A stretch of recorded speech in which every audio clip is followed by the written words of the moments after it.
नमस्कार, मैं हेमंत बघेल आप सभी का बहुत बहुत स्वागत करता हूं मेरी इस YouTube चैनल में। छत्तीसगढ़ सामान्य अध्ययन से संबंधित 10 क्वेश्चन हम लोग डेली डिस्कस कर रहे हैं, जो कि डेली प्रैक्टिस सेट के नाम से डेली वीडियो अपलोड होता है। तो यहाँ मैं जितने भी क्वेश्चन लेता हूँ ना, भले संख्या कम हो, लेकिन मैं एक एक क्वेश्चन को डिटेल में एक्सप्लेन करके बताता हूं, जो कि आपके दिमाग में आराम से बैठ जाए। और ये सभी प्रश्न सीजी व्यापम और सीजी पीएससी की तमाम परीक्षाओं के लिए पर्याप्त हो सकता है। तो जो भी इन परीक्षाओं की तैयारी कर रहा है तो उसके लिए बहुत फायदेमंद हो सकता है। तो हम लोग वीडियो को शुरू करते हैं। आज का पहला क्वेश्चन है, नाचा के पितामह किसे माना जाता है। काफी बार पूछा गया क्वेश्चन है, एकदम सामान्य सा। आप लोग जल्दी से इसका आंसर नीचे कमेंट बॉक्स में करिए। तो देखिएगा, नाचा के पितामह किसको बोला जाता है? दाऊ मदराजी। दाऊ मदराजी, इनका पूरा नाम है दाऊ दुलार सिंह मदराजी। इनको जो है नाचा का पितामह बोला जाता है। भीष्म पितामह कभी कभी लिख दिया जाता है। तो नाचा के पितामह है दाऊ मदराजी, मतलब नाचा के लिए इन्होंने काफी कुछ किया है। नाचा जिसके संबंध में मैंने पिछले वाले वीडियो में क्वेश्चन लिया था कि नाचा में सर्वाधिक तमाशा का प्रभाव देखने को मिलता है, जो महाराष्ट्र में होता है ना तमाशा। तो ये भीष्म पितामह दाऊ मदराजी। तीजन बाई और झाड़ू राम देवांगन, ये दोनों जो हैं पंडवानी से संबंधित हैं। उसके बाद जो कार्तिक राम जी है ना, ये कथक नृत्य से संबंधित है, रायगढ़ घराने से। अगला क्वेश्चन देखते हैं, गुप्तेश्वर नामक तीर्थ स्थल किस जिले में स्थित है। तो ये भी पूछा गया है, आप लोग जल्दी से इसका आंसर करिएगा। तो जो गुप्तेश्वर है ये बस्तर क्षेत्र में है, सबरी नदी पर। सबरी नदी जो कि कोलाब के नाम से भी जानी जाती है ना, गोदावरी नदी की सहायक नदी है सबरी नदी। तो सबरी नदी पर ये गुप्तेश्वर नामक तीर्थ स्थल स्थित है। तो ये जो है ना, बस्तर से जो सुकमा जाने वाला जो मार्ग है तो वहीं पर स्थित है। थोड़ा सा मुझे ना इसमें डाउट है, ये बस्तर या सुकमा, आप लोग बताइएगा मुझे, इसको कंफर्म करिएगा। तो इन दोनों में से किसी एक में है, मतलब कई पुस्तकों में बस्तर मिल रहा है, कुछ में सुकमा मिल रहा है, और कुछ में तो सीधे छत्तीसगढ़ के बाहर उड़ीसा में मिल रहा है। मतलब जो सबरी नदी है ना, वो उड़ीसा और छत्तीसगढ़ की सीमा बनाते हुए बहती है। तो इसका थोड़ा सा कंफर्म मैं खुद कंफर्म करके बताऊंगा। इस क्वेश्चन को वैसे मैं लेना नहीं चाहता था, बस इसलिए मैंने इसको शामिल किया ताकि आप लोगों के साथ डिस्कस कर सकूं और आप लोग भी इसका मुझे आंसर बता सकें। तो इसको जरूर आप लोग बताइएगा, बस्तर में है कि सुकमा में है कि उड़ीसा में है। वैसे सबरी नदी में है, ये तो प्रूफ है। अगला क्वेश्चन हम लोग देखते हैं, कौन सी जनजाति कबीर पंथ से सर्वाधिक प्रभावित है। तो कबीर पंथ से सर्वाधिक प्रभावित जनजाति आपको बताना है। नीचे कमेंट करके जल्दी से आप इसका आंसर बताइए। तो जो हल्बा जनजाति के लोग हैं ना, ये कबीर पंथ से सर्वाधिक प्रभावित जनजाति है। हल्बा जनजाति जो कि बस्तर, कांकेर, रायपुर तक विस्तृत है हल्बा जनजाति। और बस्तर के जो हल्बा जनजाति के लोग हैं उनकी प्रमुख बोली हल्बी है, जो कि पूरे बस्तर की लोक बोली के रूप में जानी जाती है। तो हल्बा जनजाति जो है कबीर पंथ से सर्वाधिक प्रभावित है। वहीं उर्राव जनजाति के विषय में कहा जाता है कि ये ईसाई धर्म में बहुत ज्यादा परिवर्तित हो रही है। तो ये भी आप ध्यान में रखिएगा। अगला क्वेश्चन हम लोग देखते हैं, कौन सा जिला महाराष्ट्र हो गया है, वो महाराष्ट्र है ये। तो कौन सा जिला महाराष्ट्र की सीमा को स्पर्श नहीं करता है। तो कौन सा जिला महाराष्ट्र की सीमा को स्पर्श नहीं करता है, ये आपको बताना है। बीजापुर तो भाई करता है, नारायणपुर भी करता है, कांकेर भी करता है। एक और जिला है राजनांदगांव, जो कि महाराष्ट्र की सीमा को स्पर्श करता है। लेकिन जो बस्तर है ये महाराष्ट्र की सीमा को स्पर्श नहीं करता है। बस्तर किसकी सीमा को स्पर्श करता है? उड़ीसा राज्य की सीमा को स्पर्श करता है, ध्यान रखना। और राजनांदगांव, उसके नीचे कांकेर, उसके नीचे नारायणपुर और उसके नीचे बीजापुर, ये चारों जो है महाराष्ट्र राज्य की सीमा से लगे हुए हैं। अगले क्वेश्चन की ओर चलते हैं, रायपुर षड्यंत्र केस से कौन सा क्रांतिकारी संबंधित नहीं है। तो देखिएगा, ये क्वेश्चन भी काफी बार पूछा गया है, बहुत ज्यादा इंपॉर्टेंट है। तो आप लोग जल्दी से इसका आंसर नीचे कमेंट बॉक्स में दीजिए। तो देखिएगा, इसका आंसर क्या होगा? परसराम सोनी। परसराम सोनी ये जो है रायपुर षड्यंत्र केस से संबंधित था। क्या था कि ये लोग जो है बम वगैरह बना लेते हैं और क्रांति, मतलब जैसे कि चंद्रशेखर आजाद, भगत सिंह, उन्होंने जिस तरह से क्रांति की थी उसी तरह से ये लोग भी क्रांति करना चाहते थे। वहीं जो बिलख नारायण अग्रवाल है ना, ये रायपुर डायनामाइट केस से संबंधित है। इन दोनों चीज़ों पर मैंने अपने चैनल पर डिटेल में वीडियो बनाया हुआ है, आप लोग देख सकते हैं। अगला क्वेश्चन देखते हैं, कोटरी सोनार नामक स्थल किस लिए प्रसिद्ध है? तो कोटनी सोनार नामक स्थान किस लिए प्रसिद्ध है, ये आप लोगों को बताना है। कोटनी सोनार भाई कहाँ पर है कोटनी सोनार? तो ये जांजगीर चांपा जिले में है। कहाँ है?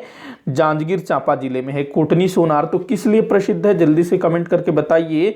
बोल रहा है पहाड़ी मैना के संरक्षण के लिए। भाई पहाड़ी मैना का जो संरक्षण है वो बस्तर क्षेत्र में किया जाता है। पहाड़ी मैना का संरक्षण जो हमारे छत्तीसगढ़ का राजकीय पक्षी है। सफेद भालुओं का संरक्षण, अगर हम भालुओं की बात करें तो जो पेंड्रा मरवाही वाला जो क्षेत्र है उस तरफ भालू पाए जाते हैं। मगरमच्छ, वन भैंसा की अगर हम लोग बात करें तो ये बस्तर क्षेत्र और उधर जैसे कि उदंती सीता नदी अभ्यारण्य, ये सब जो है वन भैंसा के लिए जाने जाते हैं। और मैंने बोला कि कोटनी सोनार ये कहाँ पर है? जांजगीर चांपा में। जांजगीर चांपा में तो भाई जंगल ही नहीं है, तो वहाँ पर वन भैंसा कहाँ से आएंगे? तो रह गया मगरमच्छ। तो यहाँ पर ना मगरमच्छों का प्राकृतिक रूप से संरक्षण किया जाता है। कहाँ पर? कोटनी सोनार में, जो कि जांजगीर चांपा जिले में है। कोटनी सोनार के अलावा हमारे छत्तीसगढ़ के 2 और स्थल है जहां पर मगरमच्छों का प्राकृतिक रूप से संरक्षण किया जाता है। एक है नारायणपुर जिले में जाटलूर नदी, नारायणपुर जिले का जाटलूर नदी, वहां पर भी प्राकृतिक रूप से मगरमच्छों को संरक्षित करने का प्रयास किया जा रहा है। इसके अलावा बस्तर जिले में जो कांगेर घाटी राष्ट्रीय उद्यान है ना, जिसमें कांगेर नदी प्रवाहित होती है, कांगेर घाटी राष्ट्रीय उद्यान के बीचों बीच, तो उस कांगेर नदी में एक स्थान है जिसको बोला जाता है भैंसा दरहा। क्या बोलते हैं? भैंसा दरहा। तो वहां पर जो है मगरमच्छों का प्राकृतिक रूप से संरक्षण किया जाता है। तो कोटनी सोनार मगरमच्छों के लिए जाना जाता है, ध्यान रखना। अगला क्वेश्चन हम लोग देखते हैं, छत्तीसगढ़ किस बहुमूल्य खनिज का भारत में एकमात्र उत्पादक है? काफी बार पूछा गया क्वेश्चन है, जल्दी से इसका आंसर आप लोग नीचे कॉमेंट बॉक्स में करिएगा। तो इसका आंसर है टीन। हमारा जो छत्तीसगढ़ है ना, टीन का प्रमुख उत्पादक है। वैसे तो लोहा कोयला भी हमारे यहाँ के प्रमुख खनिज है, लेकिन दूसरे राज्यों में भी लोहा कोयला काफ़ी प्राप्त होते हैं। यूरेनियम भी थोड़ा हमारे छत्तीसगढ़ में प्राप्त होता है। तो टीन का जो है एकमात्र उत्पादक है। अगला क्वेश्चन है, स्वतंत्रता आंदोलन के समय कौन से प्रसिद्ध कवि बिलासपुर की जेल में कैद किए गए थे? तो ये भी काफ़ी अच्छा क्वेश्चन है, जल्दी से इसका जवाब आप लोग कमेंट बॉक्स में दीजिए मुझे। तो देखिएगा, श्रीकांत वर्मा जो कि बिलासपुर से संबंधित थे, तो कई सारे लोग इनको लगा देंगे, तो ये नहीं है भैया। मुकुटधर पांडे जो कि जांजगीर चांपा जिले से संबंधित थे। माखनलाल चतुर्वेदी, पंडित रविशंकर शुक्ल जी रायपुर से थे। तो जो माखनलाल चतुर्वेदी जी है ना, इन्हीं को गिरफ्तार किया गया था। माखनलाल चतुर्वेदी जी को बिलासपुर में ये जो है बड़ा ओजस्वी भाषण देते हैं, जिससे अंग्रेज सरकार हिल जाती है कि भैया ये कौन है, यहाँ के उधम मचा रहा है, और इनको जो है गिरफ्तार कर लिया जाता है। माखनलाल चतुर्वेदी जी को हालत खराब करके रख दी थी अंग्रेजों की इन्होंने। तो भाई अंग्रेजों ने सोचा इसको अगर हम लोग खुले रहने देते हैं तो लोगों को प्रेरित कर करके पूरा हमारी बैंड बजा देगा। तो उन्होंने जो है, अंग्रेजों ने माखनलाल चतुर्वेदी जी को गिरफ्तार कर लिया। और माखनलाल चतुर्वेदी जी ने ना जेल में एक बढ़िया वाली कविता लिखी थी, बचपन में आप लोगों ने पढ़ी होगी, पुष्प की अभिलाषा।